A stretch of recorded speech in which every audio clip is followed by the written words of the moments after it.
Follow these steps to connect doors on your adjustable locker to create a larger compartment to store your items.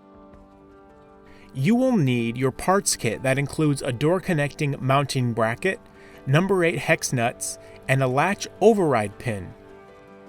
You'll also need a Phillips bit screwdriver and an 11/32 nut driver.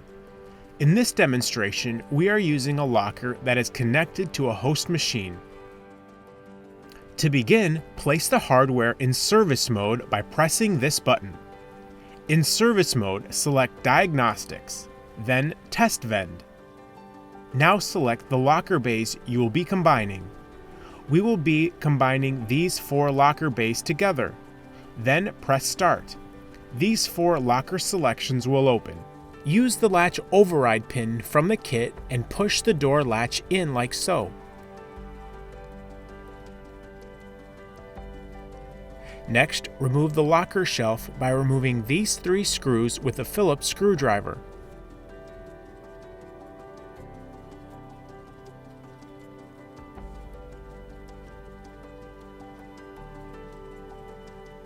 After the locker shelf is removed, place the 3 screws back in place.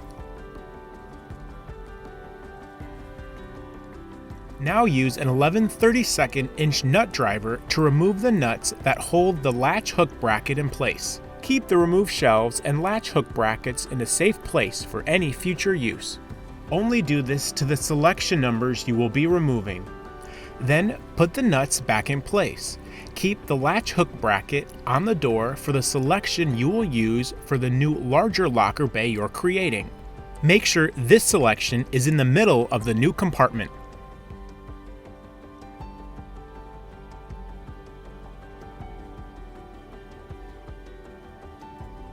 Next, attach the door connection mounting brackets. Place the door connection mounting bracket on the studs connecting the lockers like so. Then use 4 number 8 hex nuts from the parts kit to secure the bracket with an 11/32 nut driver.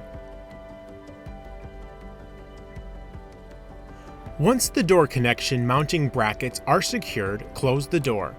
Go back into service mode. Select Motor Maintenance Type.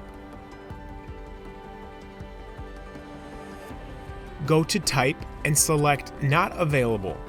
Now choose the selections you are disabling. We are keeping number 162 available because that will be the number for this selection. You want to keep the selection in the middle part of the compartment available. Select Save. Go back and exit to Vend mode. After the data is transferred, put the machine back in service mode. Select Motor Count, then Start Motor Count. 160, 164, and 166 should be grayed out because we made them unavailable. The total number of motors should drop by 3 as well. Then back out and exit to Vend mode.